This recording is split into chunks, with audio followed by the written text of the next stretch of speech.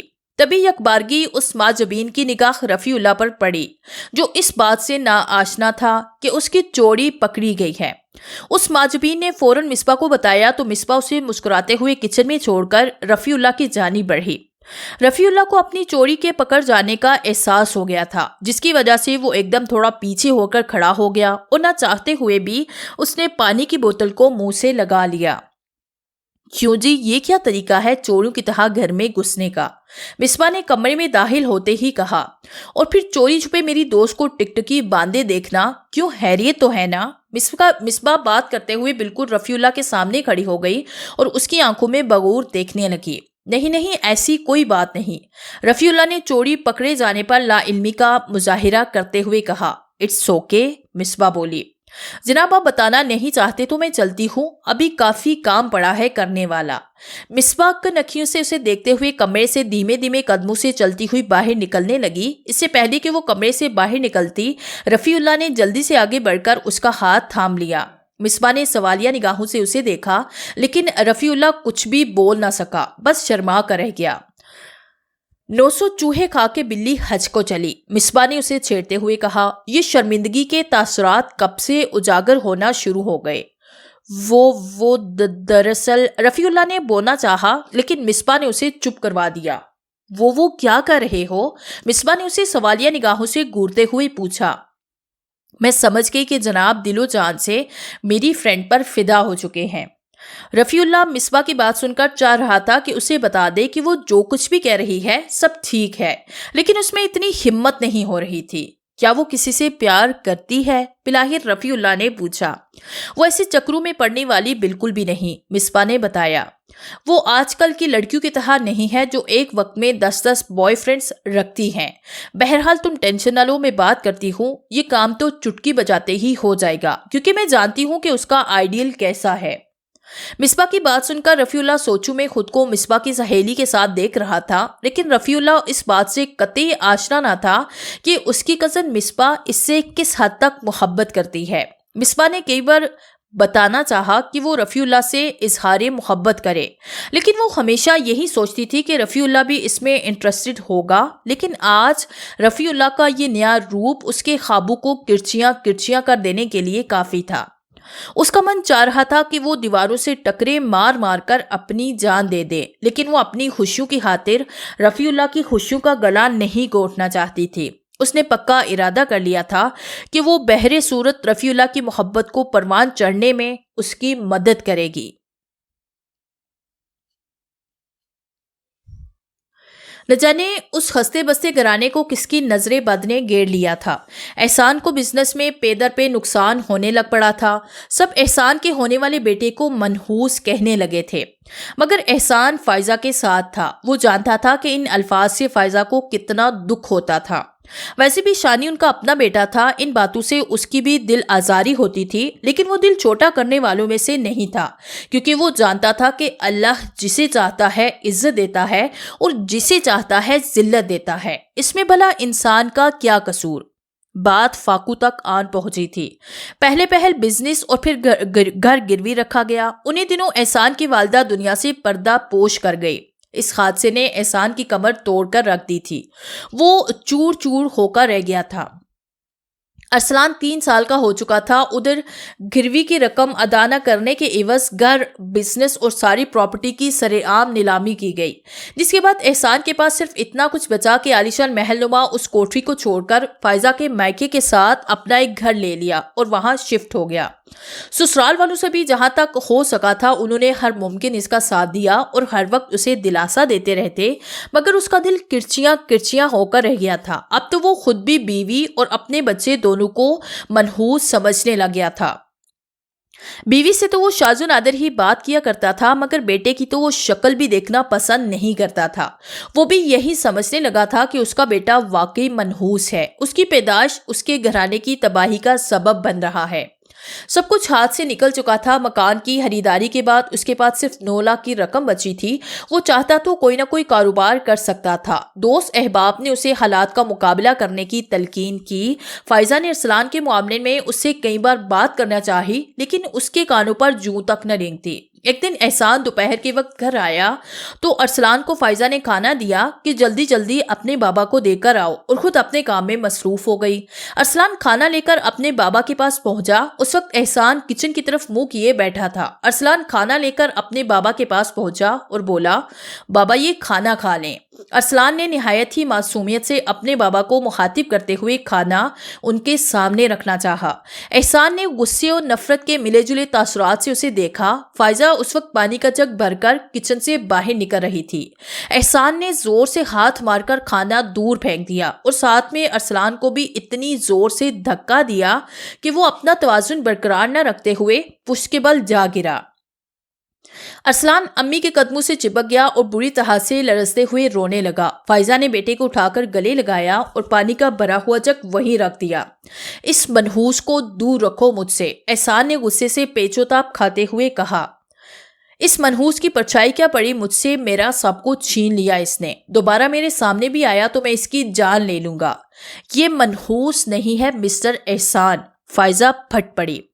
تم اللہ تبارک و تعالیٰ کے امتحان کا مقابلہ کرنے کی جسارت نہیں رکھتے۔ تم نے ہمیشہ اچھا وقت دیکھا اور اب اگر وقت نے پلٹی کھائی ہے تو تم تیورا گئے ہو اور سارا قصور ایک معصوم بچے پر ڈال رہے ہو۔ اگر تم سمجھتے ہو کہ میرا بیٹا منحوس ہے تو ٹھیک ہے، میں اسے لے کر جا رہی ہوں۔ تم اپنے گھر بار کو سنبھالو، کل کو تمہیں کانٹا بھی چبھ گیا تو یہ بھی میرے بیٹے پر الزام آئے گا۔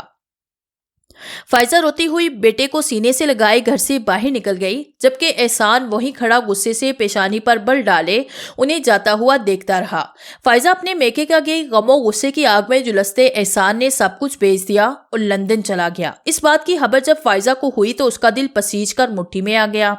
وہ اپنے بھائی اور بھابھی پر ایک بار پھر اپنے بیٹے سمیت بوجھ بن گئی تھی۔ اس کا دل خون کے آنسو رو رہا تھا، لیکن اس نے وقت اور حالات کے سامنے ہتھیار ڈالنے کی بجائے ڈٹ کر مقابلہ کرنے کی ٹھان لی۔ اس نے تہیہ کر لیا کہ وہ اپنے بیٹے کی پرورش ایسے کرے گی کہ لوگ اس کے بیٹے کو منحوس کہنا ہی چھوڑ دیں گے۔ احسان نے جس شخص کو مکان بیچا تھا، بلاور نے اس شخص کے بڑی مشکل سے مکان دوبارہ خریدا اور ارسلان کے نام کر دیا۔ سدرا نے فائزہ کو سلائی کڑھائی کا کام سکھایا۔ گھر سے باہر کاموں کو فائزہ نے کرنے سے منع کر دیا۔ اس کے علاوہ فائزہ نے گھر کے اندر ہی بچوں کو ٹیوشن پڑھانا شروع کر دی اور ساتھ میں اپنے بچے کو پڑھانا شروع کر دیا۔ اچانک فائزہ کو یوں لگا جیسے اسے کوئی جھنجھوڑ رہا ہے۔ وہ خیالوں کی دنیا سے پلٹی، اس کی آنکھیں رو رو کر سرخ ہو چکی تھی۔ تبھی اس نے روتے ہوئے اپنے بازو پھیلا دیے۔